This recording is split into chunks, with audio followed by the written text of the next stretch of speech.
Selamat pagi, Bang Mahril. Ya, selamat pagi. Ya. Makasih ya udah ketemu sama saya di rumah kediamannya di mana nih Pak? Pasadena. Pasadena ya Pak ya. Ya. Nah. Pertanyaannya Pak, Bapak kan orang di FNKJ saya tahu. Hmm. Apa peran Bapak kira-kira di FNKJ itu? Maaf, saya buka dulu ini ya. Baik. Ya.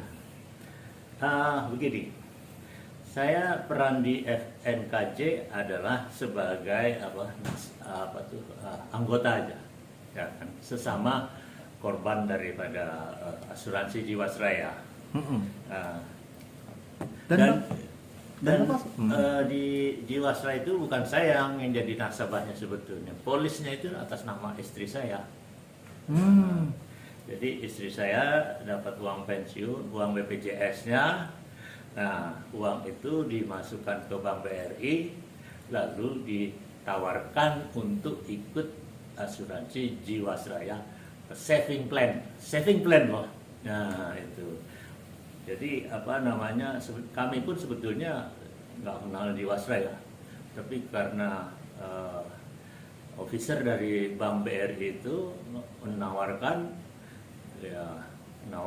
ya macam-macam, bilang bahwa ini adalah milik negara, ya kan, selama ini lancar-lancar aja, ya kan, nggak mungkin lah kalau negara bangkrut baru dia bangkrut kan begitu. Begitulah bahasa penawarannya. Nah sekarang kan Jiwasraya ini sudah ada masalah. Bagaimana menurut Pak Mahril? Jadi Jiwasraya mendapat masalah. Ya, selama ini tidak pernah mengikut sertakan nasabah, karena perjanjian polis ini adalah perjanjian antara nasabah dan Jiwasraya. Itu ada aturan hukumnya sendiri, khusus asuransi ada undang-undang asuransi, yaitu Undang-Undang Nomor 40 tahun 2014. Sebetulnya kalau pemerintah mau menyelesaikan Jiwasraya, mengacu kepada undang-undang itu sendiri juga bisa terselesaikan, ya kan? Tidak perlu main seperti kayak main kekuasaan, ya kan? Di situ ada aturannya, apalagi ada kontrol dari OJK. Di situ ada peraturan OJK, lengkap semuanya. Nah, Emang program restrukturisasi ini kayak apa Pak menurut Bapak?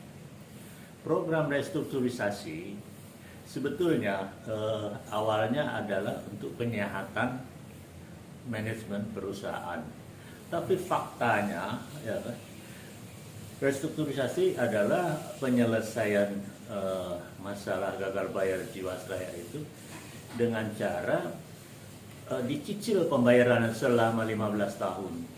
Hal ini yang sangat meresahkan nasabah. Seperti saya yang pensiunan sudah hampir 70 tahun. Kalau 15 tahun kemudian, apakah saya masih hidup? Ya kan? Nah itu. Tapi dia juga memberi kesempatan, kalau mau lebih cepat boleh 5 tahun. Tapi sayangnya harus di haircut, dipotong. Sistem pemotongannya ada yang 29%, ada 31%, dan 41%. Bapak kena yang di mana tuh Pak? Yang antara tiga tadi? Kami masih bertahan, ya kan? Dan malah kami telah melakukan gugatan, dimenangkan oleh putusan hakim. Gugatan itu bagaimana ceritanya Pak? Dari awal? Gugusan kami itu sudah inkrah, ya, sudah final, tidak bisa dibanding lagi atau kasasi. Sudah inkrah ya Pak ya? Ya. Nah sekarang akhirnya Bapak posisi dengan memenangkan gugatan itu bagaimana actionnya Bapak kira-kira?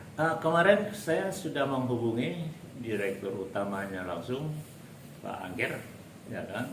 Saya bertanya, putusan gugatan kami sudah inkrah, bagaimana mekanisme pembayaran polis kami, ya kan.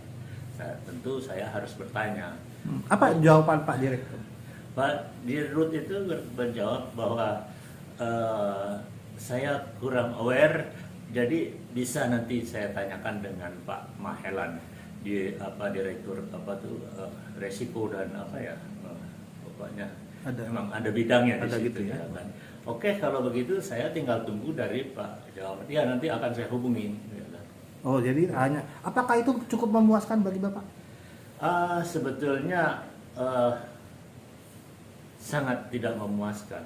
Karena perkara di pengadilan itu bukan 1, 2, 3. Berapa lama di pengadilan itu, Pak? Kalau saya pengadilan, karena ada di ketentuan pengadilan cuma 25 hari, karena ini gugatan sederhana. Tapi ada gugatan yang lain seperti Oce Kaligis, itu 1 tahun lebih. Selama itu Bapak jalani 1 tahun itu? Oce Kaligis dijalani. Dan Menjalani sekarang itu? malah melakukan banding dari pihak Jiwasrayanya. Oh, sekarang banding dengan Ya, Jalan. dimenangkan. Berapa emang polis Bapak di Jiwasraya kira-kira? Polis yang di gugatan itu cuma 500 juta ya, uang BPJS daripada istri saya pensiunan. Nah, itu untuk rencananya bagaimana? 500 juta ini Ya. belum terbayar gimana, Pak? Ini kan ya kita harus kejar terus, karena ya bagaimanapun juga Jiwasraya itu harus gentleman. Kita kan negara hukum, ya kan. Jadi dia harus patuh kepada hukum. Negara ini bukan negara kekuasaan, tetapi negara hukum, ya kan. Dan hak rakyat itu dilindungi oleh negara. Ya. Apalagi perusahaan Jiwasraya itu kan perusahaan negara, dia tidak boleh seperti begitu, ya kan. Harus tunjukkan contoh yang baik kepada masyarakat. Begini cara kita berbisnis, cara kita bekerja, jangan main kayu, ya kan. Kebanyakan masyarakat kita ini orang usia sudah pensiun 70, jadi rasa-rasanya kalau dia mau ya menggugat itu, karena fisik tidak ada kemampuan, ya keberanian juga tidak ada, karena berhadapan dengan negara. Itu yang faktor ya kelemahan dari nasabah, dan itu pun juga yang dimanfaatkan oleh pihak Jiwasraya. Itu nggak sehat jadi agak sedikit ya arogan. Harapan Bapak ke pemerintah lah, Pak. Harapan saya yaitu pemerintah udah legowo, selesaikan cara penyelesaian ini, ajak pihak nasabah. Ya kan? Memang ada yang ikut restrukturisasi, ya kan? Tapi segeralah yang restrukturisasi itu diselesaikan, karena udah bulan Oktober, janjinya bulan Juni harus sudah dicairkan. Cicilan itu harus dimulai Juni, tapi Oktober belum cair. Bapak terhubung dengan FNKJ ya, Pak ya. Tapi ada beberapa nasabah saya tahu tidak terhubung sama FNKJ. Himbauan Bapak ke yang Ya. lain lah kira-kira. Jadi kepada para nasabah yang lain, ya kan, segeralah memberikan nomor telepon atau namanya kepada FNKJ, karena di sana ada poskonya. Jadi kita mau inventarisir, ya kan. Bayangkan menurut company profile daripada Jiwasraya itu ada 5,3 juta nasabah. Coba bayangkan, ya kan. 5,3 juta nasabah. Ya kan.